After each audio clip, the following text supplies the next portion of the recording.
Welcome today to our Teaching with Technology brown bag. Today we have Practice Makes Perfect, incorporating simulation into education. We have with us today Dr. Joseph Lopreiato. He's USU's Associate Dean for Simulation Education, who will be covering this content. So I'm going to turn it over to Dr. Lopreiato, and thank you very much, sir. Hello, everyone. Thank you, Dina, for that introduction, and thanks to ETI for helping sponsor these brown bag luncheons to learn a little bit more about healthcare simulation. So again, hello to my friends around the country and at USU who are educators and researchers. It's a wonderful day here in DC, wonderful weather. So I think we have the simulated climate dome right now over the Sim Centers with perfect weather. So I think everything's working well. I am Joe Lopreiato, professor of pediatrics medicine and nursing here at USU. And for the last 19 years, I've been the medical director and associate dean for the Val G. Hemming Simulation Center here at Forest Glen in Silver Spring, Maryland. We're about 3 miles off campus because we have a fairly large center of about 30,000 square feet. So you're welcome to come visit if you're in the area anytime, and we're happy to show you around. During this presentation, we're going to give you a little video tour, so you'll have an opportunity to see what we do here. Let's go to the next slide. It's just my outline and content for today. And we're going to talk a little bit about simulation-based medical education or healthcare simulation and some of the methodologies we use. I'm going to assume either you know absolutely nothing about healthcare simulation and you're here to learn a little bit more, or you know something about it, maybe even visited a sim center and want to know a little bit more about the nuts and bolts of what we're doing, but more importantly, what does the future look like? And then if you know a whole lot about healthcare simulation, I have a job for you. So come on over and put your application in. Let's go to the next slide. Let's start with some definitions of healthcare simulation. This is the definition from the leading society in simulation, the Society for Simulation in Healthcare. But in a sense, what healthcare simulation is a way to recreate a medical environment, a healthcare environment, I should say, recreate a healthcare environment for the purposes of either teaching a new skill or refreshing an old skill. So that's essentially what it is. It's the recreation of that environment. It is a tool among many tools for learning. And in the hands of a competent instructor with specific learning outcomes, healthcare simulation takes advantage of the theory of experiential learning to deliver a product to a learner to enhance their learning and achieve the learning goals and objectives that both the learner and the faculty have in mind. That's what it really is. It is tech involved in it because this teaching with technology is part of the brown bag series here, but it's not so much about the tech as it is the methodologies and the goals and objectives. And I hope that at the end of this, you appreciate more that healthcare simulation is just a series of methodologies that good educators will use when they want to teach their learners. Next slide is we're going to talk about the 4 main methods of simulation in a little bit of detail so that everybody understands currently what the methodology is in simulation-based medical education. We have 4. So on the upper left-hand corner, you see an example here of human simulation, otherwise known as simulated patients or SPs. SPs can be standardized patients, simulated participants, standardized patients, all of that is the same in that the simulation here involves a human and not a machine. And you see a human here on the right and a learner on the left. On the bottom left-hand corner, you see another example, another methodology called the mannequin simulation. These are representations of humans. They can be infants, children, or adults, but they're designed to replicate physiology, and we'll talk about that some more. Upper right, you'll see a task trainer. So we have a learner here from our School of Nursing, and this task trainer here is just an upper torso designed to practice and teach the art of auscultation. And on the bottom right, we see the last methodology, screen-based simulation, which has a variety of flavors these days, including augmented reality, virtual reality, and immersive virtual reality. And here's an example of the immersive virtual reality we have here at the Val Hemming Center. Let's go to the next slide and dive a little deeper into each of these methodologies. So let's start with SPs, which is actually a methodology that goes back to the 1960s. So it's not new. It began in the 60s in a few small universities, Southern Illinois University, University of Southern California, and pretty much stayed there for 20 years until the National Board of Medical Examiners resurrected this methodology to teach and assess clinical skills. And by clinical skills, we mean medical interviewing, physical examination, and patient-doctor or patient and clinician communication. So these clinical skills were felt to be on the wane in professional schools in the early 90s, and to remedy that, the methodology of standardized patients was resurrected. Interestingly, in Europe, they call them simulated patients, and here on this side of the Atlantic, we call it standardized patients. But the reality is, the methodology is the same. And here, in human simulation, we recruit humans, adults, and children of school age here, to memorize a script of signs and symptoms and physical exam findings, and portray that in a clinical environment with the goal of presenting their case to a learner. But in addition, and the reason we don't call them patient actors is because an actor simply repeats the script to an audience and then leaves the stage. In addition, standardized patients, simulated patients, not only portray from a script, but they're also trained how to assess the learner. Were all the questions that were supposed to be asked during the medical interview in fact asked? Were the proper and correct physical exam maneuvers that were supposed to be done in the encounter actually done by the learner? And then what was the communication skill of the learner to the patient? So they not only portray, they assess, and they give feedback. So quite a complicated task for a human, but that's why humans are best at this. And to my knowledge, I haven't seen a plastic mannequin or a task trainer that can cry, laugh, or get angry like a standardized patient can. So the idea of emotional involvement with the learner here, and the emotional overlay of the visit, is a very important aspect of what SPs do. Here at the Val Hemming Center, this is about 60 to 65% of our work, because in our school, we're focusing on our nursing students and our medical students and trying to practice and rehearse their clinical skills of medical interviewing, physical examination, and patient communication. Let's go to the next slide. So that's human simulation. Let's move now to mannequin simulation. Again, mannequins are full body humans made of plastic and silicone, but they're designed with technology inside, software and hardware. They have physiology engine software, and they have hardware made of gears and electronic boxes and switches. The purpose here is to recreate physiology. So all these mannequins you see here breathe and have chest rise. They have a pulse. They can be spoken to. Their eyes blink. And a number of procedures can be done to them that we probably really can't hire humans to do, such as we can shock you out of cardiac arrest with real electricity. We can intubate you with a plastic tube down your throat. We can stick a needle in your chest or in your leg. We can put an IV in your arm. We can give you medications, and these are things really we should not do with humans safely. So this is a safe way to practice how physiology might be portrayed when patients are sick or when we affect treatments on them. And of course, at the medical school here, we're much more interested in trauma, especially combat trauma. So you see here a trauma mannequin with a traumatic amputation that actually bleeds and squirts out blood until you put a tourniquet on this thing. And if you take its blood pressure, it'll give you blood pressure readings. And if you give fluids, the blood pressure will return to normal.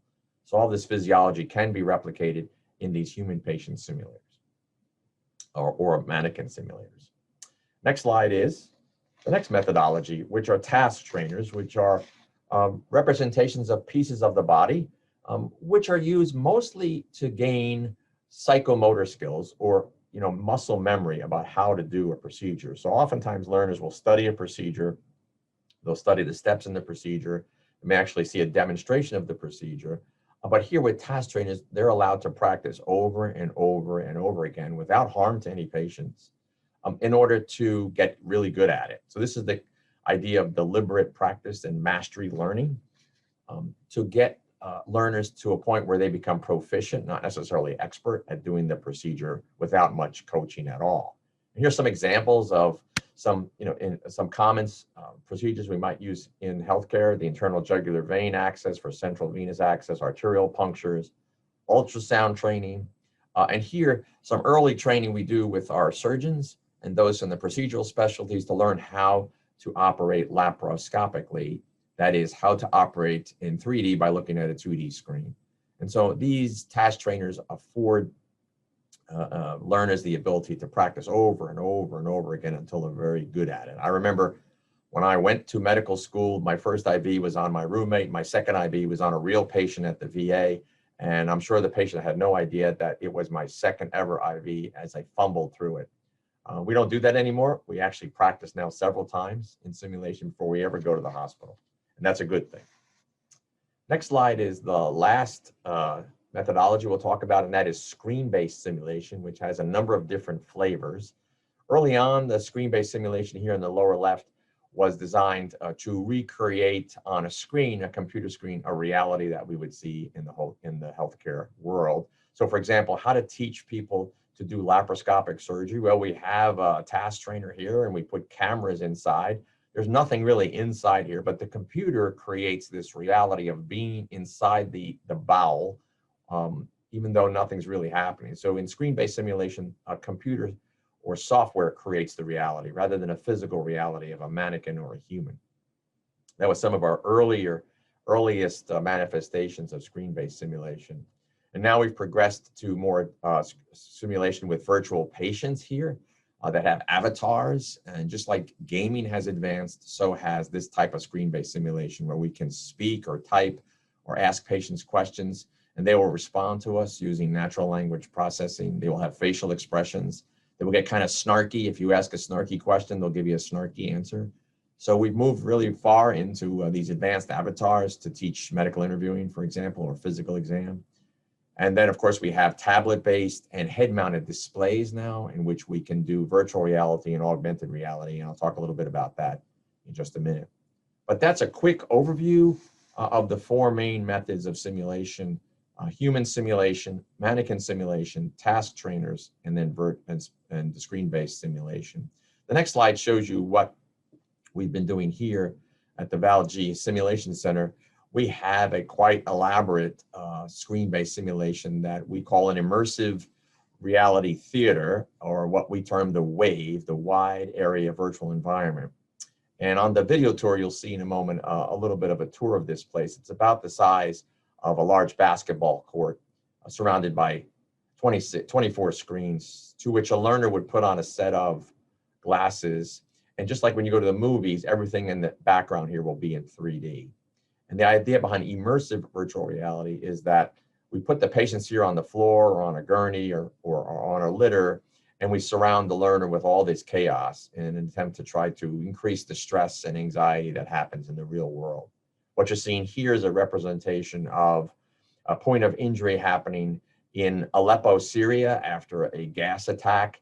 And there's patients to take care of. And then while you take care of patients, you see a green gas cloud approaching you, and you have to put on your gas mask and put it on your patient. And all of this is designed to immerse you directly into that environment without ever going anywhere.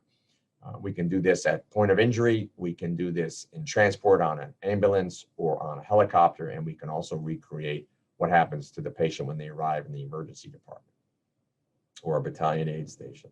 So that's some immersive virtual reality. Up on the right-hand corner, you see some of our nursing students practicing emergency first aid with care under fire. So we have a student nurse here, a graduate student, applying a tourniquet to a fellow student here, while the other student returns fire and provides some safety at the scene. And all this is done in a rather stressful environment. So that's immersive virtual reality.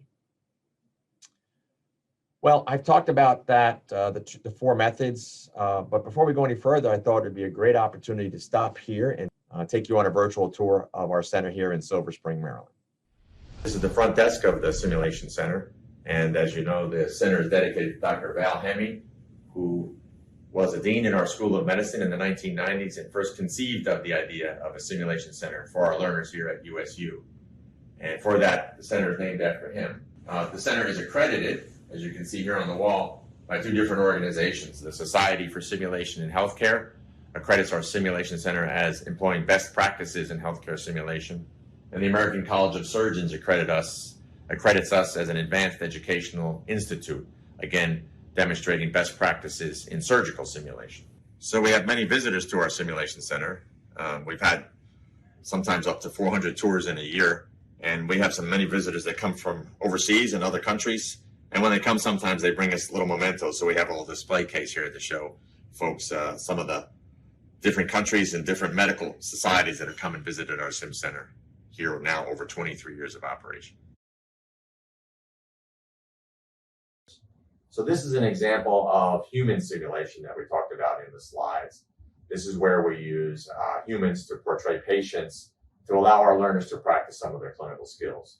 You're in one of our simulated examination rooms. As you can see, it's outfitted just like an exam room would be in a medical treatment facility, with an exam table, all the instruments that are needed. The desk here, where both the learner sits and then the simulated patient, or SP, sits right here. And then we have all of the other medical devices and instruments that we need to examine patients. You see we have a sink with soap, so we tried to simulate everything that would happen in a medical treatment facility. The way this would work would be the simulated patient would be here in the office. The learner would enter, come on in, introduce themselves, sit down, and conduct the medical interview.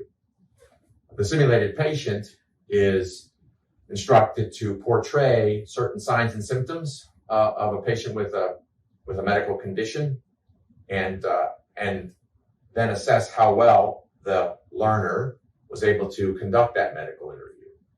And then the patient would move to the exam table here and would allow the student learner to therefore examine him or her and whatever needed to be examined, and afterwards would then explain the probable diagnosis and what's going on.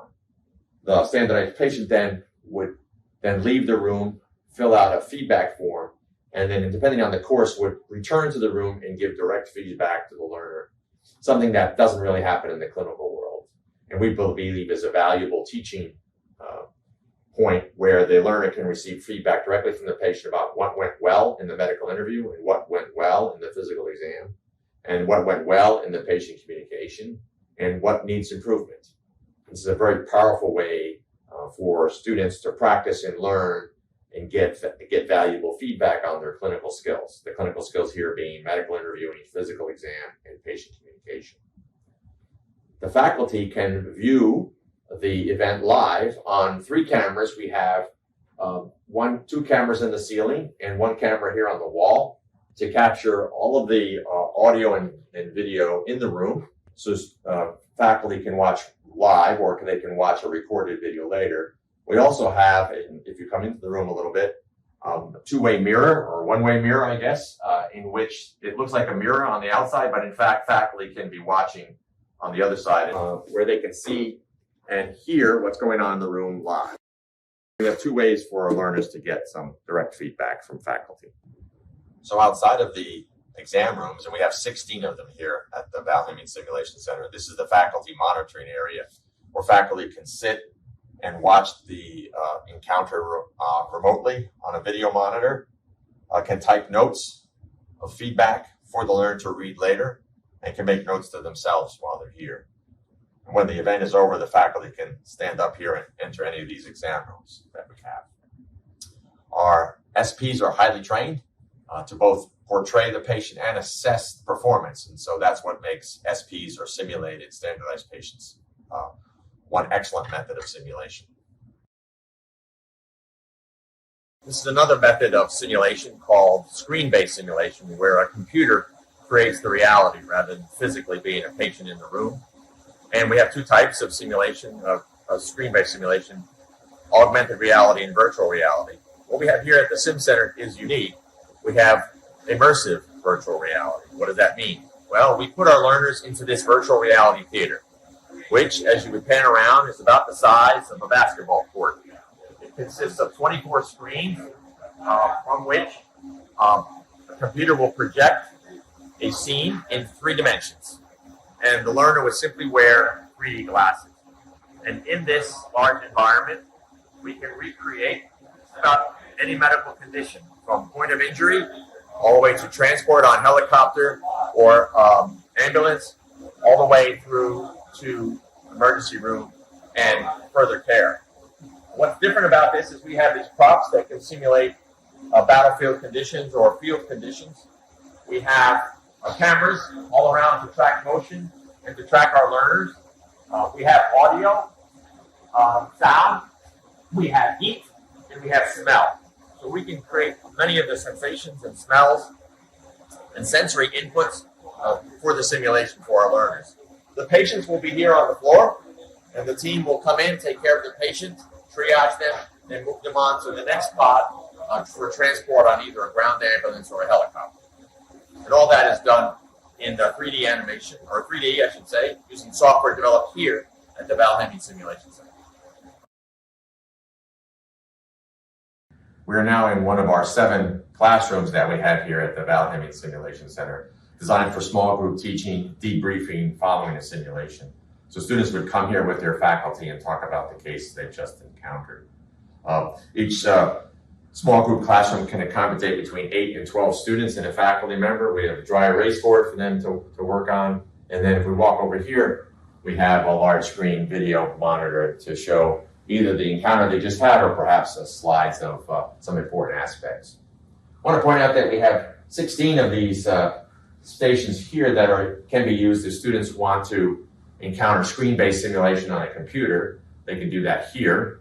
And it can also be used to take secure examinations. And so we have the ability to do both a video feedback in simulation or live examinations using software from a variety of professional societies. We're now in the hybrid lab. It's in a different building here at Forest Glen Annex. We call it a hybrid lab because now you're going to see 2 additional methods of simulation. We've talked about simulated patients, the human simulation. We've talked about screen-based simulation, the wide area virtual environment you saw. And now we're going to talk about mannequin simulation and task trainer simulation. So mannequin simulation is displayed here. So this is a full-size plastic human mannequin that is outfitted with software and hardware to replicate physiology. So these mannequins are full-sized. We have them both infants, child, and adult. The mannequins are capable of having heart sounds, lung sounds, abdominal sounds. They have arms to which IVs can be started and pulses can be felt. They have an airway that can be cannulated or have a tube put in it. They can be intubated. They have pulses in their neck. They breathe, their chest rises and falls. The eyes blink and the pupils dilate and constrict. Airway can also be put in the nose. In some more sophisticated mannequins, they can actually breathe out carbon dioxide to measure that if it was important to do that. The purpose of, again, mannequins is to practice procedures on humans that we probably really can't do on live humans and recreate things such as cardiac arrest, airway emergencies, and trauma. And we use these extensively to practice over and over again the skills needed to resuscitate a patient who is in distress and to care for them. Here is an example of another simulation method called task trainers. So task trainers are pieces of human body parts or body parts that look like humans in order to train in a certain task over and over and over again safely without injuring any patients. Here you have the setup for a lumbar puncture or a spinal tap. We have both an adult and a pediatric model here. And the model is such that we can palpate landmarks that are necessary for a lumbar puncture. We can drape the patient with the drape. We can cleanse the area and practice all of the steps we would need to do a lumbar puncture. And then here we have the actual lumbar puncture kit and needle that we can use to actually do this procedure over and over and over again under the supervision of a faculty member so that we really get good at it before we go to the hospital and try this on a real patient. Here we are in our combat simulation room, meant to replicate what a battlefield aid station or hospital in an austere environment would look like. So you have some camouflage on the walls. We have here a mannequin dressed up in uniform. And the mannequin would have a casualty. It could be a chest wound, it could be a leg wound, it could be a head wound. And here we have some of the equipment we might see in a battalion aid station or perhaps a field hospital, a defibrillator, point of color ultrasound, perhaps some medications. But the point of this is to be taking care of patients in an austere environment in a combat situation. We can pipe in onto the ceiling some sounds of distractions, noises, explosions, helicopter noise to make this room be more lifelike and replicate what would happen in an operational environment. Sometimes we want to create some task trainers or body parts that are not commercially available, or if they are, they're very expensive. And so we've developed an in-house capability to make some task trainers to train our students. Here's an example of a 3D printer or additive manufacturing that will allow us to use different types of plastics to make various task trainers. And as some examples are here on the table of the kind of materials we've made for the Department of Military and Emergency Medicine in support of Operation Bushmaster and the ACME, the Advanced Combat Medical Skills Course. So we've made bones to train people how to drill into bones for emergency access. We've made ears to train people how to do battlefield acupuncture. We've made wearable wounds that can be put onto mannequins or humans to create a realistic wound. We've created some add-on extremity modules that can be put onto mannequin legs or can be strapped onto human legs to replicate or simulate a traumatic injury that will require both cutting of the bone and suturing of the vessels here. And these are all created here in our sim lab. We've been recently working on some low-cost task trainers to help repair the glenohumeral joint in the shoulder for orthopedic surgery. And for our emergency airway course, we've created our own little larynx and thyroid gland to practice cricothyroidotomy, a life-saving surgical intervention. Aside from creating task trainers on the 3D printer, we've also had a project in which we were successful in transferring the technology to the commercial sector. So this is our wearable tattoos. So normally when you want to recreate a combat wound, you use some theatrical makeup, and then you have to have an artist create that wound out of silicone or clay applied to a human skin or to a mannequin, which is very time intensive and expensive. So we came up with the idea of perhaps instead of having someone provide theatrical makeup and an artist for every patient that we wanted to create a wound, we would just draw the wound on simple tattoo paper, and that we would have that tattoo paper available so that we could then take the image off the tattoo paper, just cut it out, and then put it on with some simple water and a sponge onto human skin or to mannequin skin. So this is a burn that now can be created in seconds rather than trying to find and procure theatrical makeup and to train an artist. We have them for burns. We have them for abrasions. We have it for gunshot wounds. And so these types of simple wearable tattoos, which last all day, is an inexpensive and quick way to create wounds on both humans and mannequins. We've since commercialized this product now, and it's available for sale, but it's one of our early successes in creating a simulation from here at the Val Hemming Simulation Center. Welcome back from the video tour. And before we take questions, I just wanted to wrap up with a couple of things about what's new and what the future might look like. So here in our center, we've shown you a lot of things that we are doing. Just some examples of things we've done during the pandemic. We had to figure out during the pandemic how to conduct medical interview and communication assessments with our medical and nursing students while not physically being able to come to the sim center. And so we began rather rapidly when the pandemic started using telesimulation, where we actually had our SP at home and our learners were at home and faculty were monitoring using the Zoom platform. And we used the same methodology where the standardized patient, the simulated patient, would have a script and would also be assessing skills. And we conducted the encounter over the Zoom platform, 100%. And we did that for the first few months of the pandemic while everybody was trying to figure out how to stay safe here at the Sim Center. And we were able to do this rather rapidly and not miss a beat. And our nursing students and medical students were able to maintain their rhythm and cadence in instruction and did not have to delay their graduation because we were not able to provide simulation to teach and assess clinical skills. We also did some remote simulation where we would bring some learners, bring some standardized participants in, perhaps put a mannequin here and conduct some simulation, again, with most of the learners and the faculty observing on Zoom.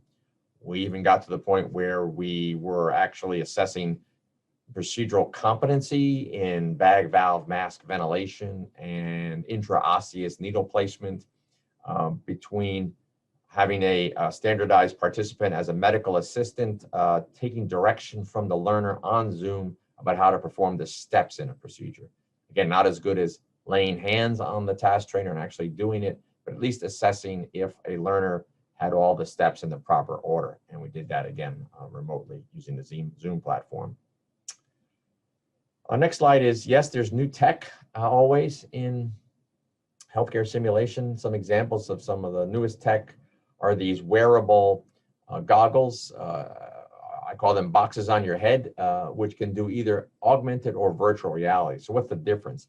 In virtual reality, the entire reality is created by software on these wearable computers on your head. So for example, here with this Oculus Rift head-mounted display, the learner cannot see outside this box. The box completely surrounds their eyes, and the software creates a three-dimensional look at the environment. So you can move around with your head, and it's as if you're inside the room, or you can move around the patient. And all this is created 100% by the software. So that's why it's called virtual reality, as opposed to augmented reality, or sometimes called mixed reality. So in augmented reality, here's the HoloLens. This is, again, another wearable computer. But in this case, there are screens that project onto the inside of the glass. So if you look at the screens, you're in the computer world, but you also can look down through the clear glass and see the real world. So that's why this is called augmented reality rather than virtual reality, or sometimes called mixed reality, in that I can see the real world, and superimposed on top of the real world, I can project a computer designed image, computer created image. The tech has advantages and disadvantages.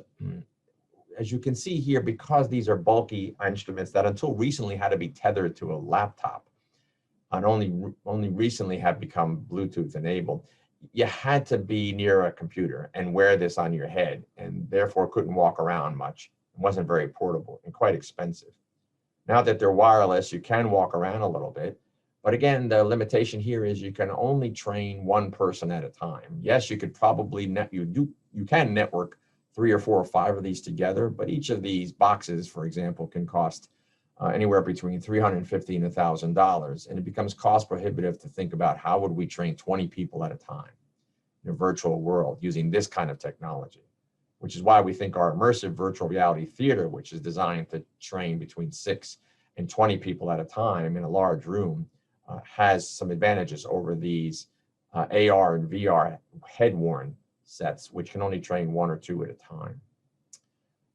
Advances in natural language processing and artificial intelligence have now made it possible to create avatars, as we saw before, virtual patients that can respond to natural language questions like, how are you feeling today? When did the pain start? Where does it hurt? And they will answer based on your question. And artificial intelligence would be used to learn certain phrases, algorithms, shortcuts that learners may use, so that if we say COPD instead of chronic obstructive pulmonary disease, the AI knows what that means. So these are advances in software that are now coming to fore and augmenting some of the AR and VR capabilities we have.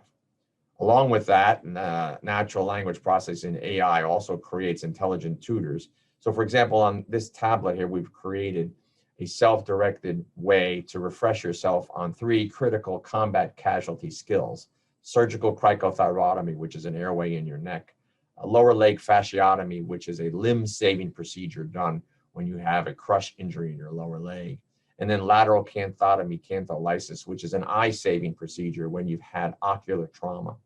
We can now refresh people on these skills, and using an intelligent tutor, you can actually do the procedure on your tablet with a stylus, and the tutor will tell you whether you're doing it right or not and correct you until you can do it perfectly.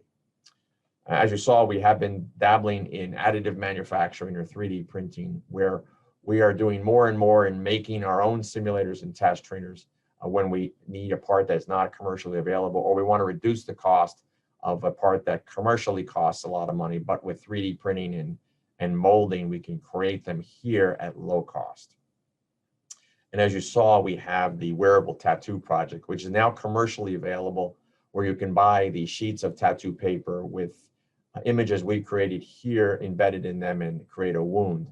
I'll show you some examples in a minute. Let's go to the next slide and I'll show you some of the cool thing we're doing with AR here, that is augmented reality. So for example, if you want to practice lower leg fasciotomy to save a limb, you've perhaps learned it and now it's been weeks or months since you've done one and you want to refresh yourself. You don't have to come to a cadaver lab.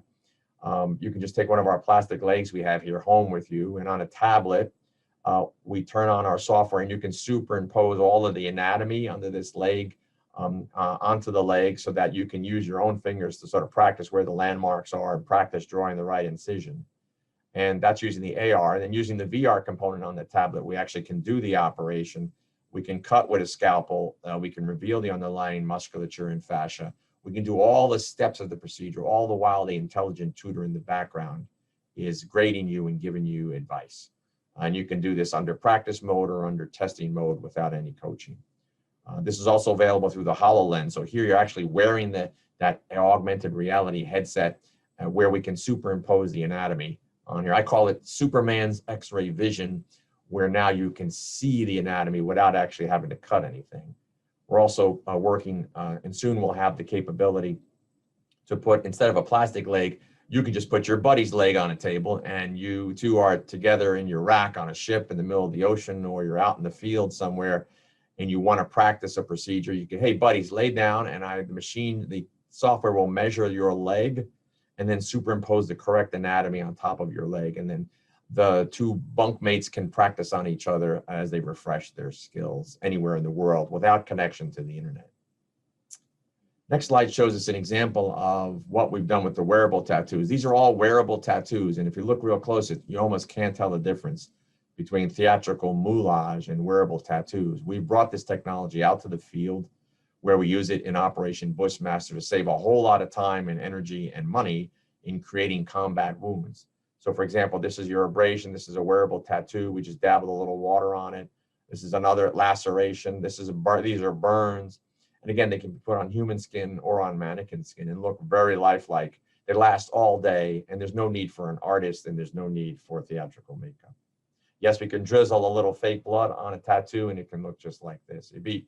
It's really made combat wounds quite easy to procure and execute on a mass casualty simulation, for example, without all of the fuss and bother about artists and theatrical makeup. Next slide is just a sort of summary of a new simulator that we've invented here. This is an infant simulator designed to teach learners how to do the proper exam of an infant hip. And why is that important? It may not be important for combat, but in the MTFs, the examination of a newborn hip and the examination of the hip in infants in the first few months of life is designed to pick up any infants whose hips might have been congenitally deformed. Because if this condition is missed, children grow up to have disabilities such as leg length discrepancies, inability to fully run and walk, and early arthritis later in life. So this is kind of a preventive medicine move where if we can detect unstable hips early, we can actually save a lot of morbidity down the road. The nice thing about this is that heretofore, this procedure was actually only practiced on live infants and often not in a systematic way. By inventing this new task trainer, we can take learners step by step through the proper procedures in an infant hip, and they can practice over and over again until they're absolutely perfect. Not only that, this model will replicate what an abnormal hip feels like, which is something that until you feel it in a real patient, you have no idea what you're looking for. But here with simulation, we can preview and get a learner to feel what an abnormal hip would feel like well before they ever encounter it in the real world, hopefully saving time, money, and patient morbidity. One example of many simulators that we've created here on our own. The next slide is really a summary about the future. Some of this future is already here. So simulation traditionally has been used to teach a new procedure or teach a new skill, whether that skill be medical interviewing or whether that skill be inserting a catheter. But more and more simulation is being used to refresh, because as we see the clinical load in some of our medical treatment facilities decrease, and as the op tempo of our operational forces decrease, the number of repetitions a professional will get for either a procedure or a skill goes way down. So how do you maintain skill proficiency? How do you sustain skills that we spent an awful lot of time and money training you initially? Well, we can use simulation, because with the idea of deliberate practice and coaching and feedback, we can use simulation to refresh some of these skills. Sometimes by going to a simulation program, sometimes by just using a tablet-based refresher. So refresher training after a period of clinical inactivity is now some of the main reasons we use simulation, and will only grow in the future.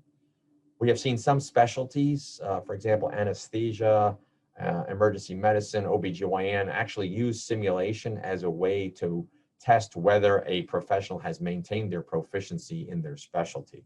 And there's a whole series of maintenance of certification simulations that many societies are rolling out now. We talked briefly about advanced avatars that the School of Nursing uses now to help their learners continue to grow in their ability to take a medical history, to do a medical interview and do some clinical reasoning through cases using artificial intelligence. We've showed you a little bit about augmented and virtual reality, and more of that's going to be used, whether it's a headset or whether it's an immersive virtual reality, again, to immerse people in the high stress, high anxiety environment of the healthcare world. And then lastly, is happening more and more, simulation is being used to detect latent safety problems. So I'll give you an example. We're building a new tower right now on the Walter Reed Bethesda campus, which will be our new intensive care units and women's health center. Well, when you build a new facility like that, it would be useful to find out if there are latent safety threats in a new building by simulating moving patients and professionals and equipment through that space and conducting some drills, either emergency drills or cardiac arrest drills in that space to see, hey, is the code button in the right place? Are the doors wide enough? Are the corridors in the right place? Is there good signage in the place? Because before you open a facility and subject it to real patient care, you can use simulation to detect latent safety threats. You can also use simulation to detect things that might go wrong in your everyday processes. So for example, when the Ebola virus hit, our hospital ran several simulations in which simulated patients appeared in the emergency room with signs and symptoms that were non-specific, but had recently returned from a trip to Africa. And the purpose of that simulation was to see what are the errors, what are the holes, what are the latent safety threats when patients show up. And we discovered that that the ER waiting room was not cordoned off correctly, or that once the patient had disclosed that they returned from a trip from Africa, was the proper isolation procedures put in place. When the patient was put into the emergency room, were proper precautions taken. When the patient was transferred to the ICU and had a cardiac arrest, how do you do a cardiac arrest in someone who has Ebola? So these kinds of simulations are happening more and more in medical treatment facilities to detect latent safety problems that may not have been detected until real patients showed up. Well, that's the brief overview of healthcare simulation. There's my name, and that's how you can get a hold of me here at the Val Hemming Simulation Center. If you have any other questions or want to talk more about simulation, can talk all day about it with you. Always happy to give you a tour. Tours are usually conducted on Thursday. For those who are interested in coming to see our place, you've got a good video tour, but there's nothing like visiting in person. Ask more questions. For those of you who are researchers out there and are interested in what we're doing in our research portfolio, happy to talk about that. Or if you have an idea for future research, whether you're in the National Capital Area or outside the National Capital Area, always happy to entertain your ideas.